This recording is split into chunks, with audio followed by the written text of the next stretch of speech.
மாற்றம் எனது மானிட தத்துவம் மாறும் உலகின் மகத்துவம் அறிவேன். எவ்வவை தீமை எவ்வவை நன்மை என்பது அறிந்து ஏகுமின் சாலை. தலைவர் மாறுவர் தர்பார் மாறும் தத்துவம் மட்டுமே அட்சய பாத்திரம்.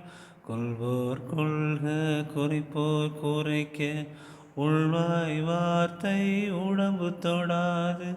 நானே தொடக்கம் நானே முடிவு நான் உரைப்பதுதான் நாட்டின் சட்டம். மாற்றம் எனது மானிட தத்துவம் மாறும் உலகின் மகத்துவம் அறிவேன். எவ்வவை தீமை எவ்வவை நன்மை என்பது அறிந்து ஏகுமின் சாலை.